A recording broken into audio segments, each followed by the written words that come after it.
那讲到上餐平台 Uber Eats 讲要用9亿5千万美金，甲台湾的富片达买落来，针对这高占市场的问题，公平会嘛表示，会针对市场集中甲未来定价方向来审查，先收集各界意见，再讨论看卖，敢有标准。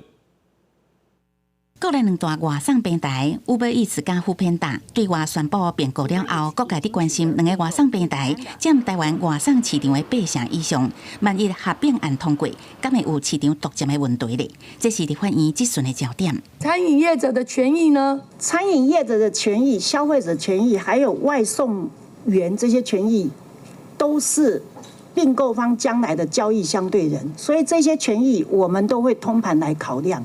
有关外送平台市占率，公辩会会为营业业信用卡签单、订单数这3方面来做评估。若是评估案审查重点是以市场集中度结合了后，评估方定价的能力。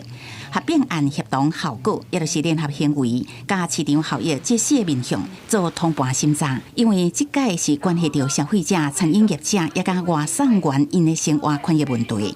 目前业者已经送交结合申报案到公辩会。有立委是建议，若做通过评估案，一定得爱有附加条件。他们的抽成的比例。 当做我们附带条件之一，并购方以后的交易相对人，包括餐厅、消费者以及外送员，将来彼此之间的这个谈判能力都会通盘去考量。你拿到以后多久？你应该先会有一个评估嘛，对不对？我们会看他资料齐不齐备，如果齐备以后就受理，受理以后30天的审查期间。30天审查之前，你们内部会有一个评估吗？公辩会主委李美伫接受立委张启凯质询的时阵，捌承诺提供内部评估报告，一直到经济调委区议员提醒，未当提供公辩会内部报告予立法院了后，则搁再一解说明，会提供作业进度对外说明。